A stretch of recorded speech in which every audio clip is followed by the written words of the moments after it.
Hello everyone. इस particular video में मैं आपके साथ डिस्कस करूंगा कैट 2019 के स्लॉट 2 का क्वांट सेक्शन का क्वेश्चन नंबर 9। इसमें क्या गिवन है? The average of 30 integers is 5। कोई भी 30 इंटीजर्स हैं, इनका जो एवरेज गिवन है हमें वो 5 गिवन है। एवरेज अगर 5 है तो इन 30 इंटीजर्स का हम टोटल बता सकते हैं। टोटल क्या होता है? Average multiplied by number of integers, that is 30 into 5। हम ये बोल सकते हैं यहाँ से कि इन 30 इंटीजर्स का अगर एवरेज 5 था तो 30 इंटीजर्स का टोटल हमें गिवन है 150। Among these 30 integers there are exactly 20 which do not exceed 5। do not exceed लिखा हुआ है, इसका मतलब 5 के इक्वल हो सकता है। मतलब इसमें exactly लिखा हुआ है, exactly 20 इंटीजर्स ऐसे हैं वो लेस देन इक्वल्स टू 5 है। do not exceed 5 है, इसका मतलब 20 integers less than equals to 5 है। तो इससे हम बोल सकते हैं 10 इंटीजर्स क्या होंगे? will be greater than 5। इससे हमारा ये रिलेशन आ गया। exactly 10 integers, exactly 20 integers less than equals to 5 है, तो exactly 10 इंटीजर्स ग्रेटर देन 5 आ जाएंगे। what is the highest possible value of the average of these 20 integers? ये जो 20 इंटीजर्स हैं जो लेस देन इक्वल्स टू 5 है, इनका हाईएस्ट पॉसिबल एवरेज क्या हो सकता है, ये मुझे बताना है। इनका इन 20 इंटीजर्स का 20 इंटीजर्स का हमें फाइंड आउट करना है हाईएस्ट पॉसिबल एवरेज।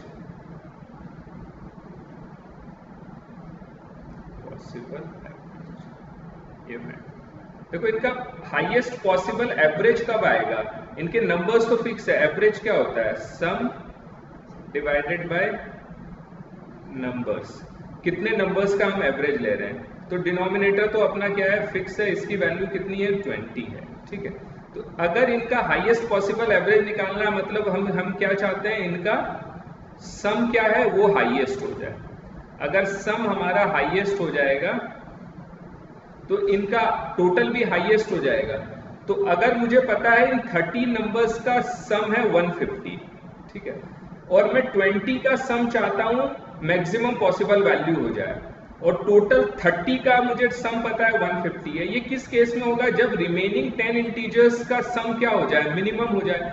जब रिमेनिंग 10 इंटीजर्स का सम मिनिमम होगा तब 20 इंटीजर्स का सम मैक्सिमम हो जाएगा, बिकॉज 30 इंटीजर्स का जो टोटल है वो 150 फिक्स है।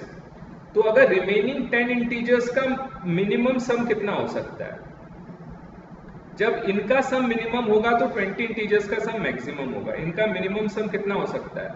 ये आपको गिवन ये इंटीजर्स हैं और ग्रेटर देन 5 है। इसका मतलब मैं क्या मान लूं? सभी के किसके बराबर मान लूं? मैं 6 के बराबर मान लूं। तो इसकी वैल्यू क्या हो जाएगी? मिनिमम सम क्या हो जाएगा? 6 इंटू 10 60 हो जाएगा। मतलब ये जो 10 इंटीजर्स हैं जो ग्रेटर देन 5 हैं, उनका जो मिनिमम सम हमें पता है वो 60 हो सकता है। तो इसका मतलब जो 20 इंटीजर्स हैं जो लेस देन इक्वल्स टू 5 है, उनका मैक्सिमम पॉसिबल सम कितना हो सकता है?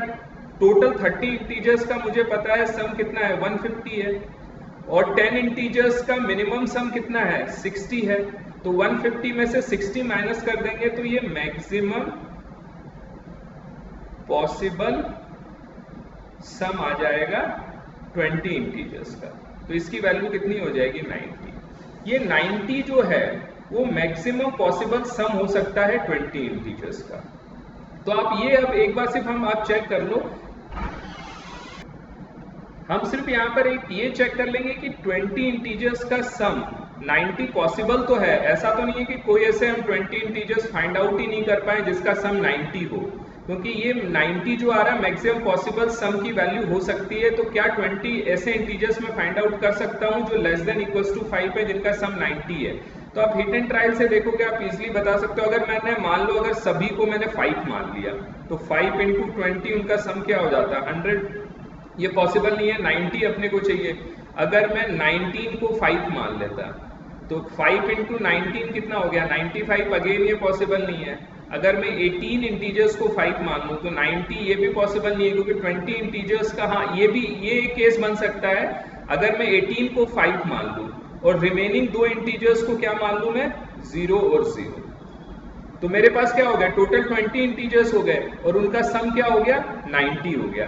तो ये एक पॉसिबिलिटी बिल्कुल हो सकती है। और भी पॉसिबिलिटीज हो सकती है, अगर 5 × 17 में कंसिडर करूंगा 85 हो गए। अब मुझे 3 इंटीजर्स का सम चाहिए जिस 5 हो जाए, तो वो मैं आराम से कर सकता हूँ, 1 1 और 2 ले लिया से मैं 1 1 और 3 ले लिया, तो 3 1 1, तो इसका टोटल 5 हो गया। तो 85 + 5 क्या हो गया, 90 हो गया। और टोटल नंबर ऑफ इंटीजर्स भी कितने हो गए, 17 + 3 20 हो गए। तो हमने सिर्फ ये देख लिया, इस केस में भी पॉसिबल है, इस केस में भी पॉसिबल है। इस केस में क्या ले लिया मैंने, 18 को 5 के बराबर मान लिया, 18 इंटीजर्स 5 मान लिए, 19th इंटीजर 0 हो गया, 20th इंटीजर भी 0 हो गया, तो उसकी वैल्यू क्या हो गई, 90 हो गई। तो ये हमें पता लग गया कि 20 इंटीजर्स जो <= 5 हैं, उनका सम 90 पॉसिबल है। और ये जो 90 है, मैक्सिमम पॉसिबल वैल्यू ऑफ सम हो सकता है 20 इंटीजर्स का। तो आपको उसका एवरेज की वैल्यू निकालनी है। एवरेज क्या होगा, highest possible value of average क्या होगा, highest possible value of sum that is 20 divided by 20। ये आपका आंसर हो जाएगा। 90 डिवाइडेड बाय 20 क्या हो जाएगा, 4.5। तो हमारा आंसर क्या हो गया, 4.5 आ जाएगा, थर्ड ऑप्शन हो जाएगा। तो इस पर्टिकुलर क्वेश्चन में अगर आप देखोगे तो मैंने एक एवरेज का एक बहुत ही बेसिक कॉन्सेप्ट यूज किया है। इसमें हमें 30 इंटीजर्स का एवरेज गिवन था, तो उससे मुझे ये पता लग गया 30 इंटीजर्स का जो सम होगा वो तो फिक्स है 150, उसको मैं छेड़ नहीं सकता, 150 उनका सम होना जरूरी है। और इसमें ये गिवन था एग्जैक्टली 20 इंटीजर्स जो है वो <= 5 है। और इसका मतलब ये हो गया, इससे ये कंक्लूजन आ गया कि एग्जैक्टली 10 इंटीजर्स क्या होंगे, <5 होंगे। अगर मुझे एग्जैक्टली 20 इंटीजर्स का हाईएस्ट पॉसिबल एवरेज चाहिए, इसका मतलब मुझे इसका हाईएस्ट पॉसिबल सम चाहिए।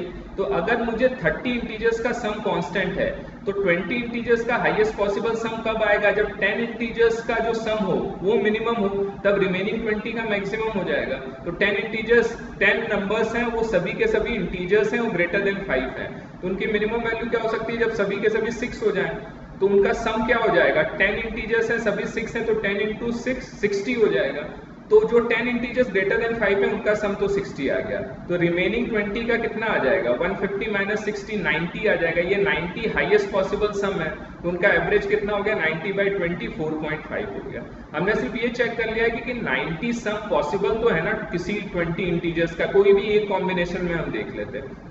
तो हमने यहाँ से फाइंड आउट करके देख लिया, ये भी पॉसिबिलिटी है कि 18 तो 5 हो जाए और 0 0 हो जाए, 17 5 हो जाए और एक नंबर 1 हो जाए, 1 हो जाए, 3 हो जाए। तो इससे हमारा आंसर क्या हो गया, थर्ड ऑप्शन आ गया 4.5। तो इस तरीके से आप इस लॉजिक को, इस पर्टिकुलर क्वेश्चन को ये लॉजिक अप्लाई करके आप ऐसे सॉल्व कर सकते हैं। Thank you so much for watching.